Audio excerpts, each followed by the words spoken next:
Ողջույն իմ սիրելի հետևորդներ, նորից մենք ուղիղ եթերում ենք միասին եւ այսօրվա թեման ձեր բազմաթիվ խնդրանքներով նորից ուզում եմ անդրադառնալ վահանաձև գեղձին, հատկապես կոկորդի խնդիրներին, քանի որ այս օրերին ինձ չափից դուր շատ եք դիմում նման խնդիրներով եւ ես ուզում եմ մի փոքր ավելի բարձաբանումներ տալ Ինչից է խնդիրը, ալերգիկ դա խեղտոցներ են, սպազմեր են, թե բորբոքային պրոցեսներ են, այ քիչ հետո մանրամասը կներկայացնեմ, որ խնդրի դեպքում ինչպիսի սիմպտոմներ են լինում։ Ընդհանրապես մեր բոլոր ծրագրերը օգնում են վահանաձև գեղձի խնդիրներին, ինֆեկցիոն մաքրմանը, շնչուղիների բորբոքային պրոցեսների մաքրմանը, բայց հատկապես, քանի որ նկատել եմ, որ շատերդ գալիս եք ու ասում եք Այ ես վահանաձև գեղձի խնդիր ունեմ, ես հատկապես ուզում եմ կատարել վահանաձև գեղձի նվիրված վարժությունները, ամեն օր կատարում եմ, ասենք, 10 համար 13-ը, թե 12-ը, սիրելիներս, նախ շատ ուրախ եմ, որ մշտապես ինձ հետ եք, որ մշտապես կատարում եք, այսքան ակտիվ, ստացել եք բազմաթիվ արդյունքներ, մեր այցելուները արդեն իսկ ինձ գալով, տեսնելով ունեն բավականին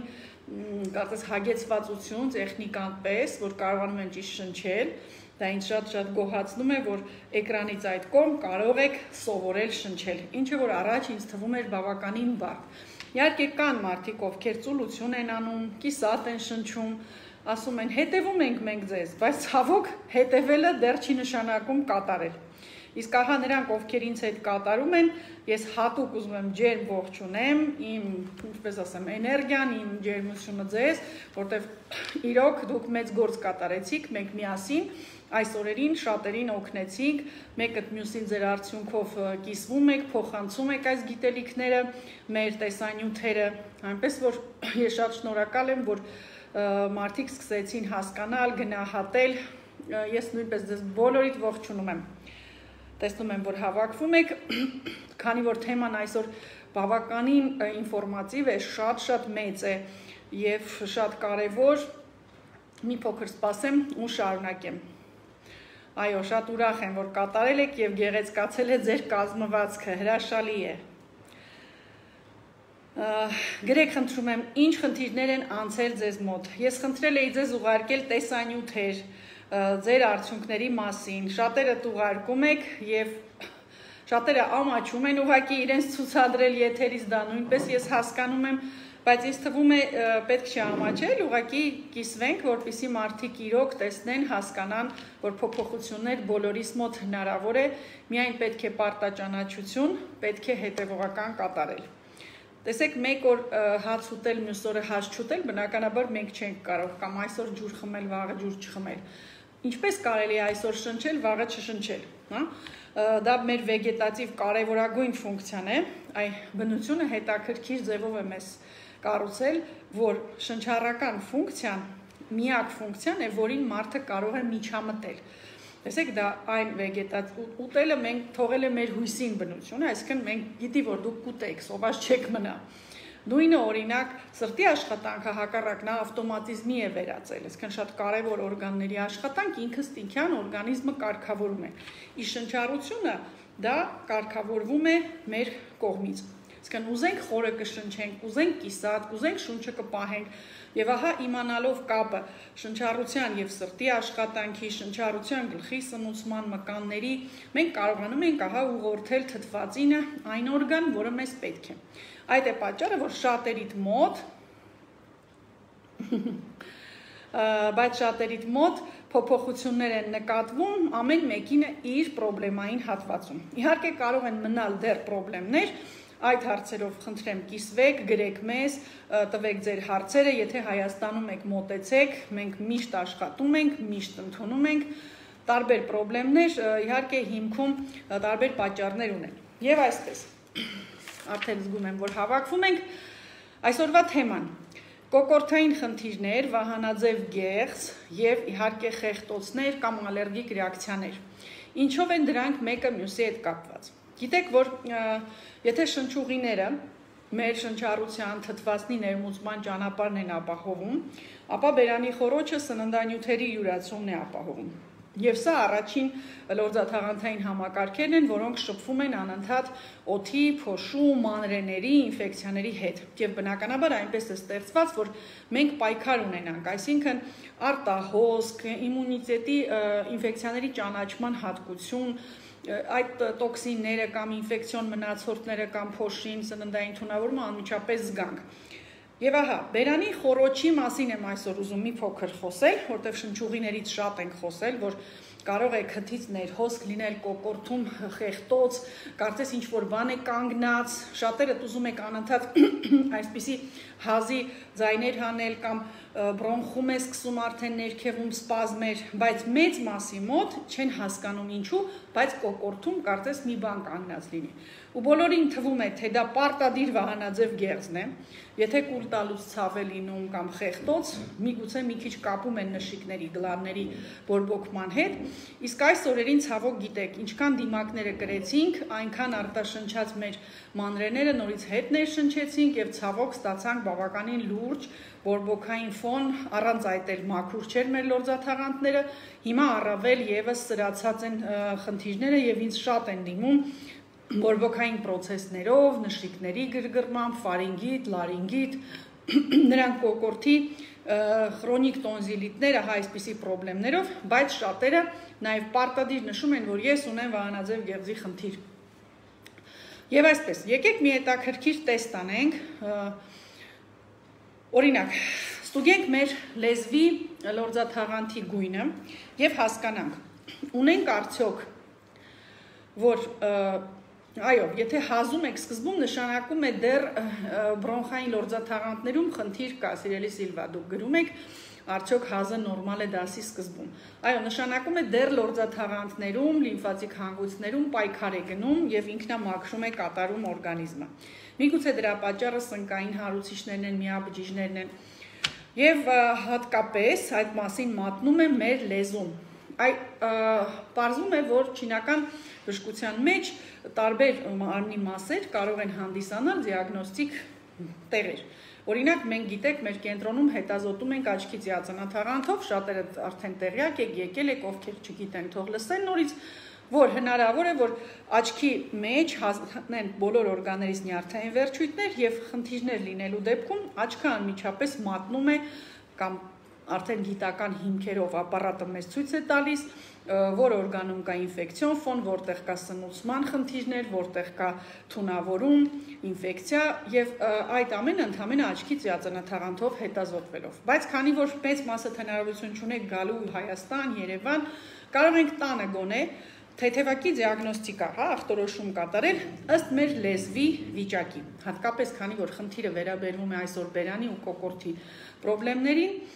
տեսեք, եթե լեզվի վրա մշտապես սպիտակ փառ է, հատկապես լեզվի հիմքը կարող է այտուցվել, մի փոքր դեղնավուն լինել, դա արդեն խոսում է, որ հնարավոր է պրոբլեմներ ձեր աղեստամոքսային տրակտում եւ լյարդի շրջանում, հատկապես եթե ավելի դեղնային է։ Եթե լեզուն աշխարհագրական քարտեզի տեսք ունի, նույնպես գալիս է արդեն խորացված լյարդի ու աղիների պրոբլեմներից։ Եթե լեզուն բաց վարդագույն է, ուրեմն նորմալ վիճակում է եւ բավականին խոնավ ու զգացվում է, որ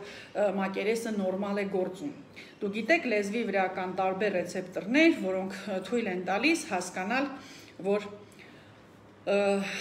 կան օտարածին մարմիններ կամ թունավորում է գնում, կամ կծու է, աղի է, համի զգացողություն եւ այլն։ Եվ այս վիրուսի ընթացքում էլ շատերս գիտեք, հենց ունենում էինք պրոբլեմներ համի հոտի խնդիրների հետ, որտեղ հենց այդ ռեցեպտորներն էին կարծես վնասվում։ Քանի որ այնտեղ ապրում են բազմաթիվ մանրէներ եւ վիրուսը սկսում էր դրանց միջոցով վնասել մեր համի հոտի զգացողությանը նաեւ։ Ուրեմն շատ կարեւոր է, եթե լեզուն նայում եք եւ լեզուն ունի փառ, անպայման ուրեմն որևէ խնդիր կա։ Դա կամ մարսողական տրակտի, կամ սնկային բակտերիալ ֆոնի հետ է կապված լինում։ Հատկապես, եթե լեզուն չոր է,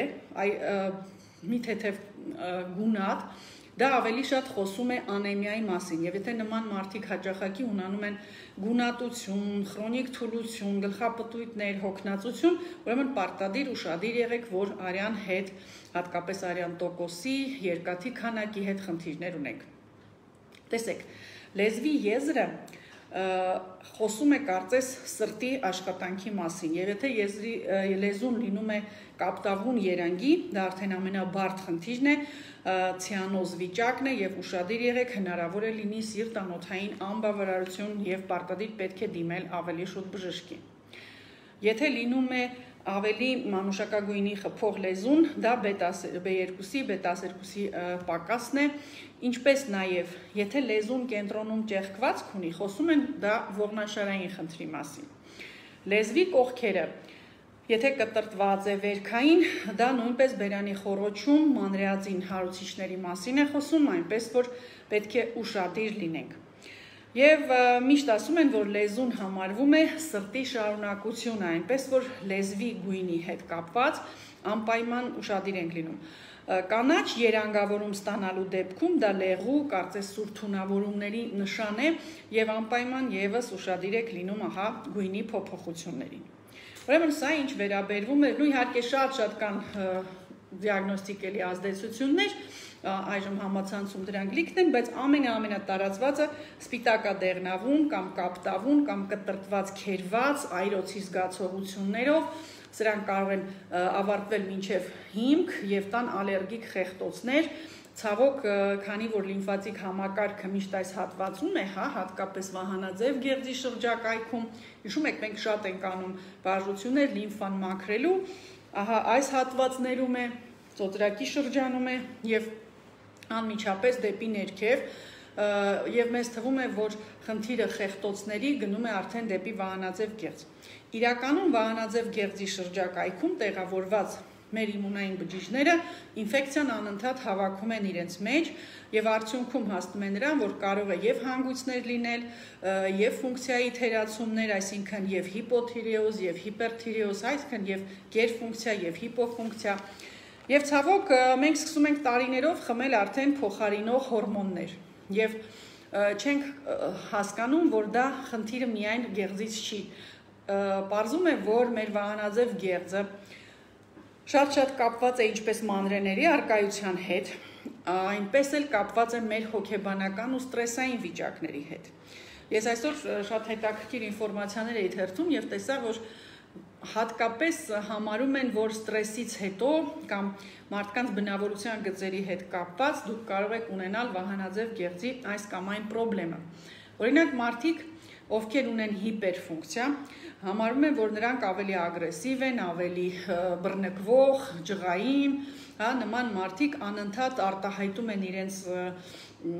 դժգոհությունը ամեն հարցի վերաբերյալ, այսինքն նման մարդկանց մոտ գրեթե միշտ համարվում է, որ հիպերֆունկցիա է։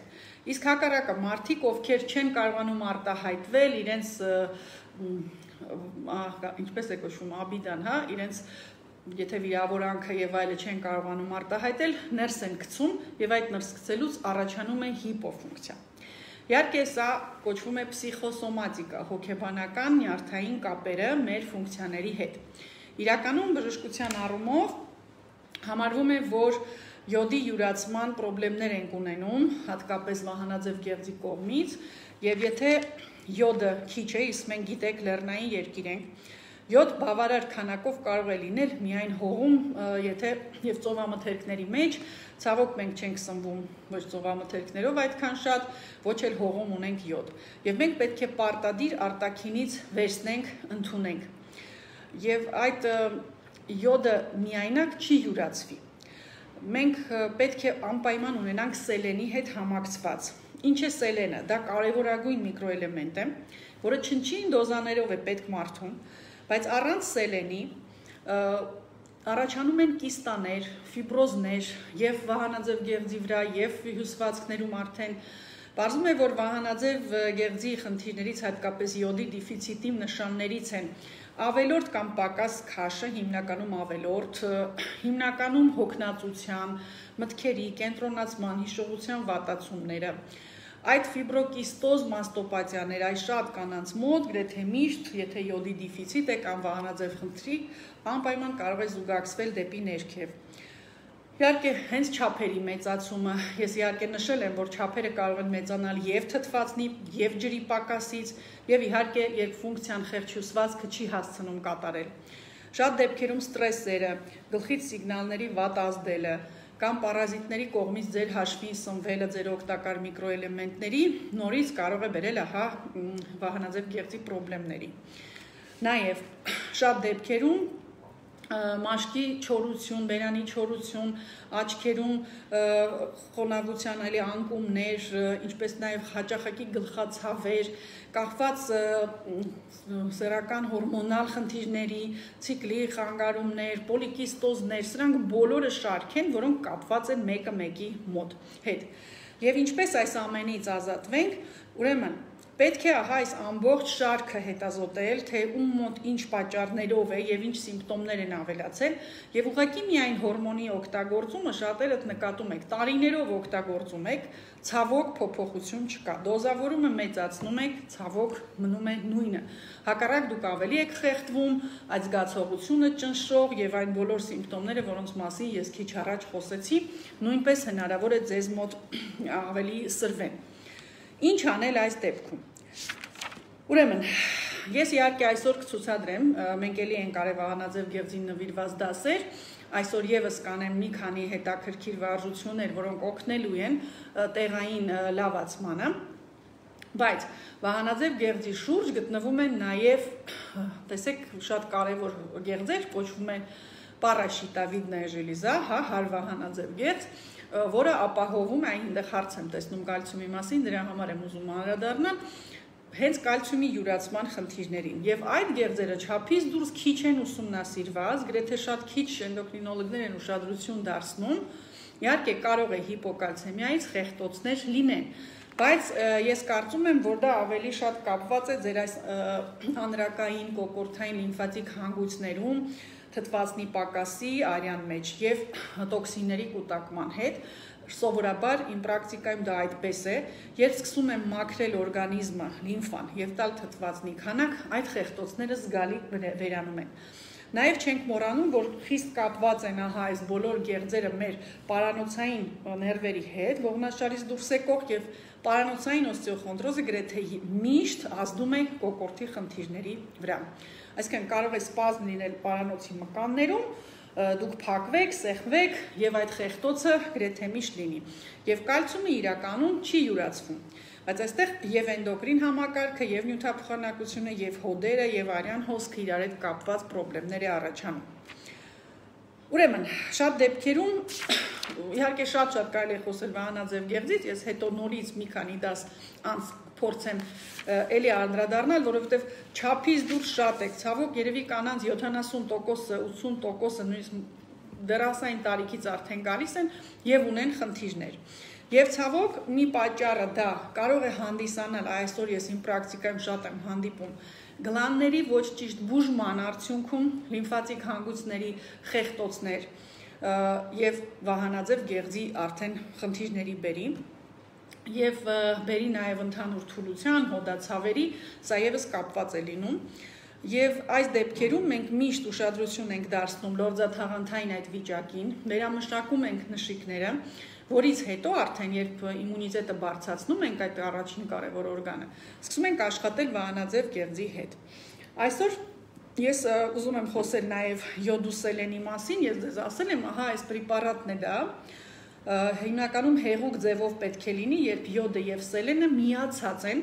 եւ եթե նորման համարվում է 150 միկրոգրամ յոդ, պարզվում է, որ ճապոնացիները խմում են դրա 100-պատիկ ավել յոդ օրական, եւ նրանք չունեն ոչ վահանաձևի խնդիր, ոչ մաստոպաթիաներ, ոչ կրծքի ուռուցքներ, իսկ նորից այդ պատճառով է շատ դեպքերում պարզում է լինում, յոդ ու սելենը, հատկապես սելենը, ունի հակաուռուցքային, հակաֆիբրոզ, հակակիստոզ ազդեցություն, եւ նման պրեպարատ անհրաժեշտ է բոլորիս, հղիության շրջանից, կերակրող մայրիկներին, երեխաներին մտավոր ճիշտ զարգացման համար եւ բոլորիս արդեն տարբեր տարիքում մեր հորմոնալ շեղումները կարգավորելու նպատակով։ Այնպես որ յոդ ու սելեն եւ արդեն Հայաստանում կա ջուր, որը մենք մեր կենտրոնում արդեն ստանում ենք, շուտով նաև բազմաթիվ բոլոր խանութներում ու դեղատներում լինելու է յոդով ու սելենով ջուր, ակվա հայք է կոչվելու, այ օրական 1-ից 2 շիշ այսպիսի ջուր խմելու դեպքում դուք օրական նորմալ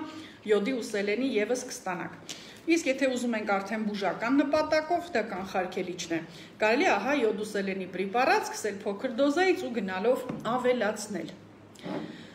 Յոդիսե անունը յոդ գումարած սելեն։ Գիտեք, կան սելենի ուղակի հաբեր, բայց միայն հաբային ձևով լավ չի յուրացվում։ Ահա հեղուկ միջավայրում են յոդի հետ, նրանք ավելի լավ։ Կամ երբ որ ասում են յոդացված աղ կերեք, այդտեղ յոդ չկա։ Ես դες հաստատ եմ ասում, այնտեղ ցնդած է օդի հետ շփվելուց։ Նույնիսկ քլորի մեջ, քլորաջրի, ծորակի ջրի մեջ լցրեցիք, անմիջապես յոդը ցնդում է։ Այնպես որ կարևոր է ճիշտ ձևով ընդունումը։ Եթե Երևանում եք, խնդրեմ, կարող եք մոտենալ, առայժմ միայն մեզ մոտ կա շուտով լայվ կլինեն դեղատներում, իսկ ջուրը եւս շուտով լինելու է ամեն տեղ։ Շատ լավ։ Հիմա եկեք անցնենք մեր ակտիվ վարժություններին, որովհետև այսօր ուզում եմ մի քիչ շատ վարժություններ ցույց տալ եւ վահանաձև եւ հարվահանաձև եւ կոկորտի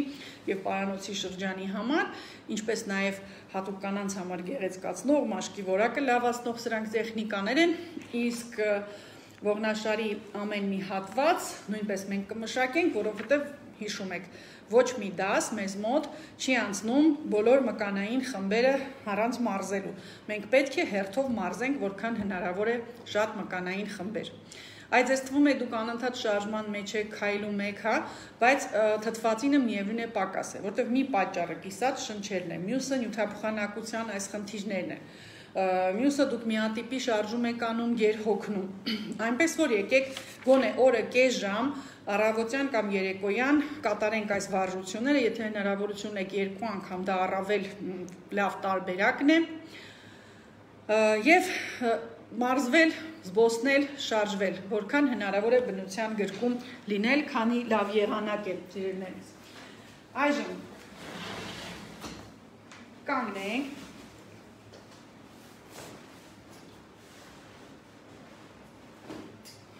եւ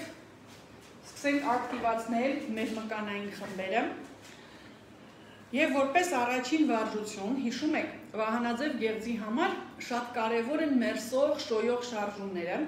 եւ ոչ միայն վահանաձևի, հատկապես սպազմերի լարվածության ժամանակ, քանի որ սա շատ նուրբ օրգան է, ակտիվ սեղմումներ չի կարելի։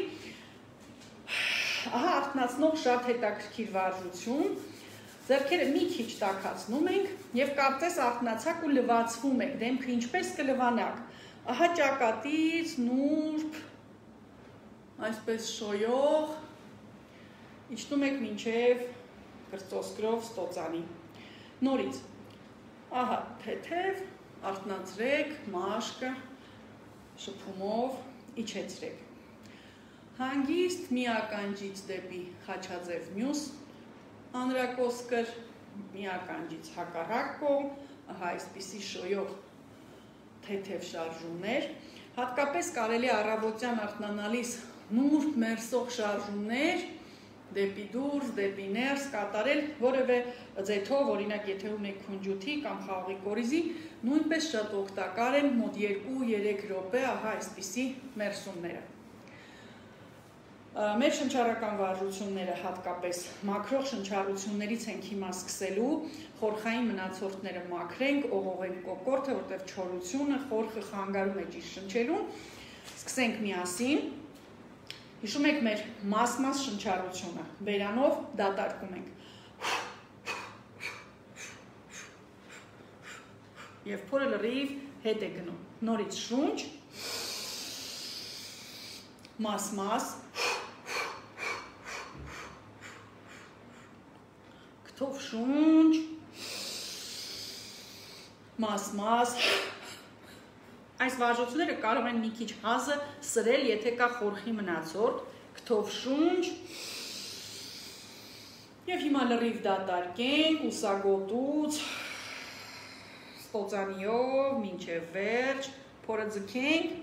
դիմանանք, 2, 3, 4, լավ ձգեք փորը 5, 6, 7, 8, 9, 10, 1, 2, 3, 4, 5, 6, 7, 8, 9, 20, խորը շունչ,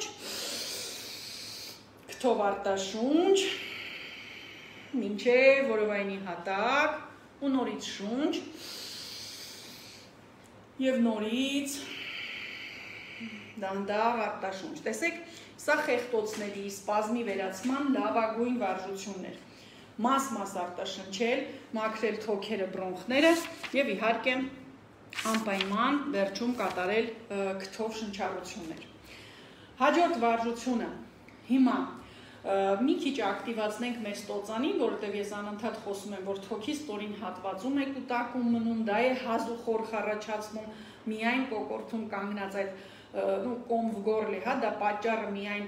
վահանաձևը չի կամ կոկորդը չի, կարող է ներքևից հա բարձրանալ, ստամ օքսից, աղիներից, լեղուղիներից եւ բրոնխներից, թոքերից, այնպես որ ակտիվացնող խոշոր մկանը մեր ստոծանին, սա է։ Հիմա դրա համար ձեռքերը դնենք ու ստուգենք, ինչպես եք շնչում որովայնով։ Արտաշունչի ժամանակ, տեսեք, ես դնում եմ անմիջապես կողերի այս շրջանում, արտաշնչելուց ձեռքերս մոտենում են իրար։ Հիմա շնչելուց փորի ստորին հատակը, որ լայնացնենք, տեսեք, ձեռքերս հեռանում են մատներս իրարից։ Նորից արտաշնչում ենք։ Փորը սխմում ենք ներս, շնչում ենք փորով, փորը ուռչում է, լայնանում է մեր թոքի փեշը եւ ձեռքերը իրարից հեռանում են։ Ուրեմն սա որովայնային լայնակի շնչառությունն է։ Սեղվեց, շնչեցինք, ապրեք, շատ լավ։ Նույն շնչառությունը անելիս փորձում ենք ներշնչելուց պտտվել կողք, ձգեր ու արտաշնչելիս հետ գալ, շնչելիս բացվենք, արտաշնչելիս հետ գանք, մեկ անգամ եւս, արտաշնչելիս, տեսեք, եթե ճիշտ անեք, զգում եք պտույտի ժամանակ ստոծանու այս ստորին հատվածը, որը կպած է մեր ստորին կողոսկրերին, եւ կրծքավանդակը շատ կարեւոր է ճկուն պահել։ Ուրեմն արտաշունչ, շունչ, արտաշունչ, մոտեցան, շնչելուց պտտվենք, ուսերը բացենք, պտույտը զգանք, արտաշնչելիս ու նորից շնչելիս մյուս կողմ մաքսիմալ։ Տեսեք, պարզ հասարակ վարժություն է, բայց եթե ճիշտ կարողանաք ոչ թե թոքը քաշել վերև, այլ լայնակի աշխատեցնել եւ այս պահող շեղմկաններն եք ակտիվացնում եւ ողնաշարն է մասնակցում եւ կողերի ստորին հատակը։ Եվ մեկ վարժություն եւս, ձեռքը գլխավերևում, ուրեմն մի քիչ կրծքավանդակն ենք բարձրացնելու, ուրեմն աշխատում եք ներշնչելիս, արմունկով ձգվել դեպի առաստաղ, արտաշնչելիս թողնել։ Սա շատ լավ վարժություն է, թոքի փեշերը այս կանգնած տեղերը լրիվ մաքրում ենք։ Արտաշունչ, խորը շունչ, ու ձգվեք արմունկով ու արտաշունչով, շատ լավ, մեկ անգամ եւս շունչ, ձգեք արմունկը, արտաշունչ, հանգստացանք, մյուս կողմից, շունչ, արտաշունչ, նորից շունչ,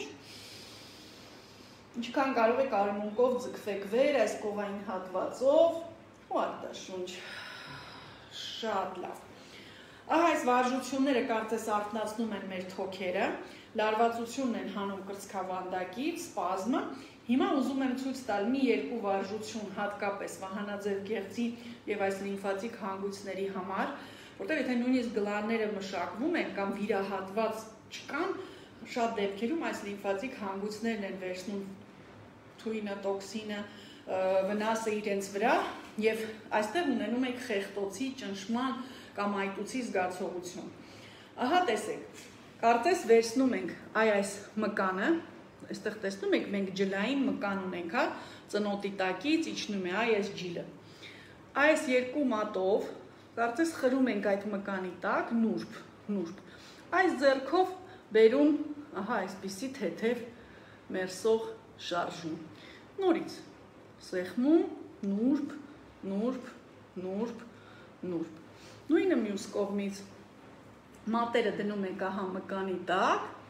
եւ այսպես կարծես իրար ուղղությամբ մեկը մեկի վրա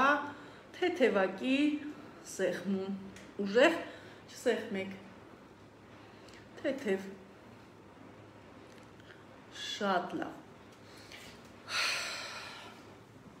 Կարող եք զգալ գղտոց, լարվածության բացում, որտեղ այս ջլային համակարգը խիստ կապված է եւ օստեոխոնդրոզային սպազմի եւ վահանաձևի սպազմի հետ։ Եվ հիմա, որպեսզի արյան հոսքը լավանա այս հատվածում ամբողջ, կատարում ենք հետաքրքիր վարժություններ, կոչվում են կրյա։ Կրյայի պես կարծես ծնոտը, տեսեք, բերելու ենք առաջ ու հետ, առաջ ու հետ, ուղիղ գծով։ Նորից հիշում եք, անցյալ անգամ մենք արեցինք թաշկինակով վարժություն, ու պատկերացրեք ահա այսպիսի մի թուղթ կամ թաշկինակ, գնում ենք առաջ ու հետ, առաջ ու հետ։ Անում ենք մեր այրոֆլեքս տեխնիկա։ Կատարենք արտաշունչ բերանով դուրս, շունչ, արտաշունչ, որովայնը ձգեցիք, մեջքը ուղիղ, թիակները մի գծի, դուք դնչով գնացեք, հետ եկեք, գնացեք, հետ եկեք, գնացեք, հետ եկեք։ Ուրեմն այս թաշկինակը լինում է վահանաձևի մակարդակին։ Շատ լավ։ Նույնը կատարում եք, կարծես գնում եք ու մի քիչ ձգվում եք դնչով վերև։ Սա շատ լավ է բացում, այ հատկապես կախված կրկնակզակը եւ վահանաձևի ու հարվահանաձևի աշխատանքն է բերում նորմայի։ Արտաշունչ, շունչ, արտաշունչ, պահեցինք, հիմա գնում ենք առաջ ու դնչով լավ վերև ու նորից հետ ենք գալիս, շունչը պահած, առաջ ու վերև ու հետ են գալիս, առաջ ու վերև ու հետ են գալիս։ Զգացիք ինչքան լավ է ձգվում այս հատվածը։ Եվ մի փոքր կարծեք թղթին ենք սեղմում, առաջ, ներքև ու հետ, առաջ, թով շունչ, արտաշունչ, պահեցինք, առաջ, ներքև ու վեր, առաջ, ներքև ու վեր։ Եթե ճիշտ եք անում, պարանոցից զգալու եք աշխատանքը։ Շատ լավ։ Եվ հիմա մեր անդրակոսկերի հատվածը, անդրակոսկերին պետք է զգանք։ Դրա համար մի փոքր ուսը քաշում եք վերև, բերում առաջ ու այս փոսիկի մեջ այսպիսի թեթև սեղմում կատարում։ Կատարենք մեր շնչառությամբ, արտաշունչ, քթով շունչ,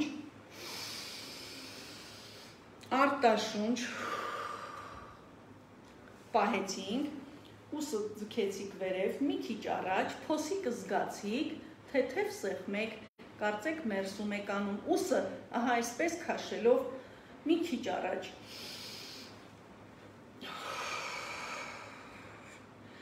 Սա ամենակարևոր, հիշում եք, լիմֆատիկ հանգույցներ եւ մաքրում է ահա ինֆեկցիան, տոքսիկացիան դեպի ներքև, դեպի աղիներ, միզուղիներ։ Մյուս կողմով արտաշունչ, շունչ, արտաշունչ, որովայնը պահեցինք, ուսը մի քիչ վերև, առաջ, փոսիկը գտանք, ահա այս փոսիկի մեջ, սխմելով մի քիչ ուսը առաջ, մատերով էլ փոսիկի մեջ, շատ հաճելի թիակների արանքն եք աշխատեցնում ու հանգստացնում մկանային խմբերը։ Շատ լավ։ Եվ հիմա,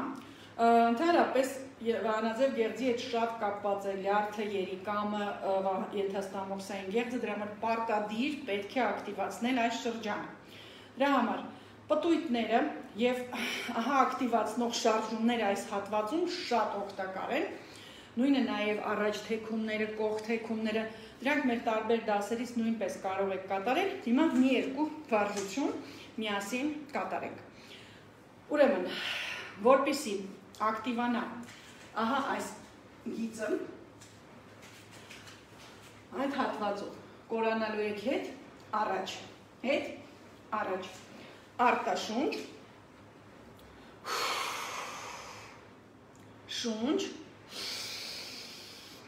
արտաշունչ, որովայնը պահեցիք, սեղմեցիք հետ, այս գիծը զգանք և առաջ, ոտկատեղներ հետը կարող եք մի քիչ աշխատացնել, կրծքավանդակի հետ, սա և ճկունացնում է կրծքավանդակը և կարևորագույն մեր օրգանները, հիշեք, լյարդում է սովորաբար վահանաձև գեղձի հորմոնները T4-ը վերածվում T3-ի, որն էլ անհրաժեշտ է մեր ճիշտ յոդի յուրացման ու ծայրամասերի սնուցման համար, այնպես որ լյարդի ֆունկցիան միշտ պետք է հետազոտել։ Եվ լյարդի համար շատ կարևոր վարժություններ են, հիշում եք, պտույտները, փորձում ենք կատարել պտույտ և որքան հնարավոր է ուսերը հետ, արտաշունչ, շունչ, արտաշունչ, որովայնը ձգեցինք, պտտվեցինք մաքսիմալ, լավ հետ տարանք, զգացեք այս հատվածները, նորից պտտվեք, նայեք հետ ու վերադարձանք, շատ լավ, մյուս ուղղությամբ, արտաշունչ, շունչ, արտաշունչ, որովայնը ձգեցինք, ձգվեցինք, պտտվեցինք, մաքսիմալ էլի պտույտ, շատ լավ։ Հիմա պտտում ենք ոտքը և թեքվում ենք առաջ, ինչքան հնարավոր է նորից թիակները հետ պահած։ Այս հատվածը շատ կարևոր է, որովհետև ակտիվացնում է և ուսագլխիկի լիմֆատիկ հանգույցները և թիակները։ Արտաշունչ, շունչ, արտաշունչ, որովայնը ձգենք, պտտվենք, մի քիչ գանք առաջ, ոտքի թափներ պտտեք առաջ ու գնացեք այդ կողմ։ Եվ ինչքան կարող եք բացեք հետ, մի քիչ էլ իջեք, ուղիղ գիծ փորձեք մարմնով կազմել, շատ լավ։ Շուտով կհետևեք մեր էջին, կլինեն այնտեղ պարկած դիրքում հատուկ վարժություններ վահանաձև գեղձի, ներքին օրգանների համար, անպայման հետևեք, այս շաբաթ դրանք նորից ես նկարելու եմ, դրանք պարկած դիրքերում են, ուղղակի ինձ այսօր հարմար չի ցուցադրել։ Մյուս ուղղությամբ, արտաշունչ, շունչ, արտաշունչ, որովայնը ձգեցիք, պտտվեցիք, ոտնաթաթի հետ, թեքվեցիք առաջ, արմունկները լավ հետ, իջեք, դնչով ձգվեք, նորից կարծես չիրիպախայի նման, ահա այսպես ցուցադրեմ, որ զգաք։ Շատ լավ։ Հանգստանանք, թող խորը շունչ։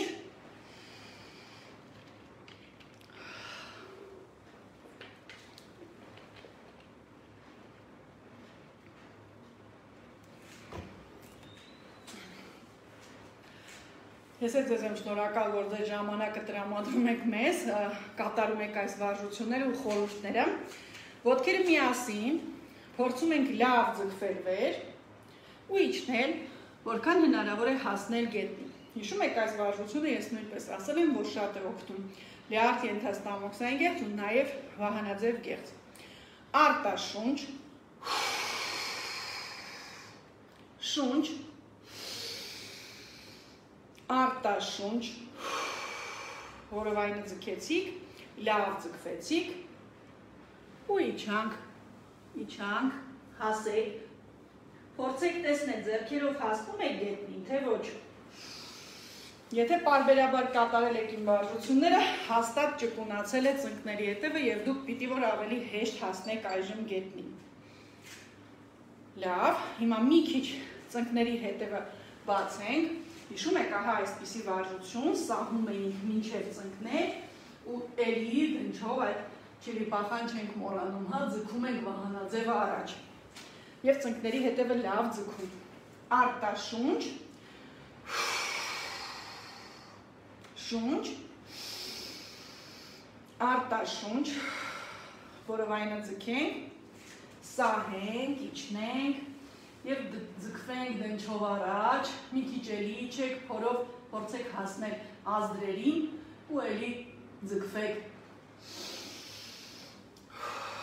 Այս վարժությունը բացի այն, որ գունացնում է ողնաշարը, գլխի սնուցումն է լավացնում ու հատկապես պարանոցային 5-6-րդ ողերից, որտեղ գնում է իներվացիան վահանաձև ու կոկորդ, ակտիվացնում այդ շրջանի արյան հոսքը։ Ընդհանրապես ավելորդ քաշից ազատվելը շատ-շատերի մոտ, եթե կա հորմոնալ խնդիր, բավականին բարդ է, որովհետև տարիքի հետ, նյութափոխանակության հետ, որքան էլ կենսակերպը նույնն է, թվում է չենք ուտում, բայց մեր կյանքը այնքան նստակյաց է դարձել, որ և ստրեսային, որ շատ հաճախ միայն սնունդով ու մարզվելով դժվար է քաշից ազատվել։ Այնպես որ այստեղ համալիր մոտեցում պետք է ցուցադրել և ամեն մեկն ունի իր էներգետիկ ծախսը։ Ահա այս վարժությունների ծախսը բավականին մեծ է։ Շատերը եթե հետևողական անում են, սկսում են իջնել, բայց կան մարդիկ, ում մկանային խմբերը ավելի պինդ են և նրանց դժվար է, կամ մազանութային ցանցը թույլ է ավելի դժվար է քաշի իջեցնել։ Այսինքն միայն վահանաձև գեղձի խնդիրը քաշի հետ չի կապված, բազմաթիվ այլ հարցեր ևս պետք է ուշադրություն դարձնենք։ Այժմ ձեռքերը մեջքի հետևում, ոտքերը լայն բացած, փորձում ենք դանդաղ իջնել և շատ դանդաղ բարձրանալ։ Անպայման մշակենք ծայրամասային հոդերը, մկաններն ու անոթները։ Գնացինք արտաշունչ բերանով, շունչ, արտաշունչ, փորը ձգեցինք, մեջքն ուղիղ, դանդաղ իջանք, ինչքան կարող ենք մեջք ուղիղ դիրքով ու փորը սխմելով, ձգելով, դանդաղ բարձրանում ենք և ուղղում վերջնական դիրքի։ Այս վարժությունը շատ կարևոր է, ինչքան հնարավոր է դանդաղ ու լարումով կատարելը։ Մեկ անգամ ևս, արտաշունչ, շունչ, արտաշունչ, որովայնը ձգեցինք, մեջքն ուղիղ, կեցվածքն ուղիղ, դանդաղ իջանք և շատ դանդաղ բարձրացանք, փորը սխմած, մեջքն ուղիղ, ապրեք։ Եվ հիմա կատարում ենք շատ հետաքրքիր վարժություն, հիշում եք մենք արել ենք բացի որովայնը ձգելը հետին մկանները մեջ ու վերև, մենք միշտ կատարել ենք մեր տեխնիկայով արտաշնչումից հետո, այսօր կփորձենք կատարել ներշնչած շունչը պահած վիճակում, դա պարզվում է ակտիվացնում է ներքին էներգիան և հատկապես բերում է ակտիվացիայի այս ուղիղ մերիդիանը, որը կապված է վահանաձև գեղձի հետ։ Ուրեմն, փորը ձգելու ենք, հետևը ձգելու ենք և կարծես սխմում հավաքում ենք մկանները վեր դեպի կոկորդ։ Ոտքերը դնում ենք 45 աստիճան անկյան տակ, սա իհարկե կարող ենք կատարել նաև լոտոսի դիրքում, իհարկե այդ դեպքում ձգելը հետանցքը բավականին դժվար է, բայց կարելի է նաև այդ դիրքում։ Կանգնած դիրքում ձգելու ենք բոլոր ազդրի, կոնքի, որովայնի, ստորին կոնքի, խոռոչի մկանները։ Արտաշունչ, խորը շունչ, պահեցինք, որովայնը ձգեք, հետին մկանները ձգեք, տակից քաշեք փորը վերև։ Մեջքի շրջանում ցավ կզգաք, այստեղ ցավ կզգաք, եթե խեղտոց զգաք կոկորտում, ուրեմն բավականին լավ եք կարողացել մկանները քաշել։ Եվ արտաշունչ, հանգիստ։ Փորձեք սկզբում կատարել 10 վայրկյան պահած, հետո 15, հետո 20 և եթե կարողացաք 25 պահել ու զգալ լարվածություն, նշանակում է արդեն էներգիան հասնում է դեպի կոկորդային այս էներգետիկ կենտրոններին ու ակտիվացնում արյան հոսքը։ Մեկ անգամ ևս փորձենք, 15 վայրկյան պահելու ենք։ Արտաշունչ, շունչ, պահեցինք, փորը սեղմեք, հետևը ձգեք, քաշեք 2, 3, 4, 5, 6, 7, 8, 9, 10, 1, 2, 3, 4, 5, արտաշունչ։ Քթով հանգիստ շունչ, քթով արտաշունչ, լավ, ևս շունչ և հանգիստ արտաշունչ։ Եթե կարողացաք հանգիստ դիմանալ 15 վայրկյան, չկա գլխապտույտ, չկա հևոց, ուրեմն արդեն օրգանիզմը բավականին լավ վիճակում է։ Փորձելու եք ուրեմն ինքնուրույն երկարացնել ու կգրեք ինձ, կարողացաք դիմանալ 25 վայրկյան, ինչպես էիք զգում այդ ներքին ձգվածությունը։ Եվ որպեսզի ավելի հեշտ լինի, այժմ վակուումով արտաշնչումից հետո բոլոր ներքին օրգանները բերում ենք վերև։ Արդեն մեր այրոֆլեքս տեխնիկայով։ Արտաշունչ բերանով, շունչ, արտաշունչ, որովայնը ձգվեց, հետանցքը ձգվեց, քաշեցիք վերև, ուսերը տեղում, գագաթով բոյովացաք, կեցվածքը զգացիք, ազդրերը, էլի մեջ ու քաշեք վեր, խեղտոցը կարող եք զգալ նաև արդեն կոկորթում, էլի ձգեք, մեջքը զգացեք և քթով շունչ և քթով ևս շունչ ու քթով հանգիստ արտաշունչ, շատ լավ։ Այս վարժությունները գիտեք նաև ակտիվացնում են ներքին օրգանները, որովհետև հիշեք կանացի հորմոնները, էստրոգենները շատ կապված են վահանաձև գեղձի հետ և մեր տարբեր ցիկլայնության շրջանում, թե տարիքային, թե հղիության շատ կարևոր է այդ մկանային խմբերի աշխատեցները։ Այնպես որ սովորում ենք մարզել բոլոր մկանային խմբերը, հիմա լավ ձգվենք վերև, ող առ ող լարվածությունը հանենք մկաններից։ Արտաշունչ, շունչ, արտաշունչ, որովայնը ձգեք, այս զգացեք ինչպես եք հատակից, ող առ ող բոլոր մկանները, ողնաշարից, որովայնից, կրծքավանդակից ձգում վերև ու մի փոքր հետ։ Շատ լավ։ Ուսերը հանգստացնենք, լարվածությունը թողեք և անպայման պարկում եք հիմա ուղիղ գետնին, պարանոցի տակ դնում եք որևէ ոլորած սրբիչ ու փորձում եք այս նույն վարժությունը փորը ձգել, սեղմել մեջքը, որքան հնարավոր է գետնին, կոնքի մկանները ձգել և զգալ այդ էներգիան ինչպես է բարձրանում դեպի վահանաձև գեղձ։ Ուրեմն ամեն օր խորհուրդ է տրվում այս վարժությունները գոնե 5-10 րոպե կրկնել և դուք կզգաք նաև հորմոնալ խնդիրների ինչքան արագ լուծում եք ստանում։ Ուրեմն բոլորիդ մաղթում եմ հանգիստ երեկո, պարկում եք գետնին, շնչում եք մեր ձևով, որովայնը ձգում եք սեղմում գետնին, այնուհետև հանգիստ 10 անգամ,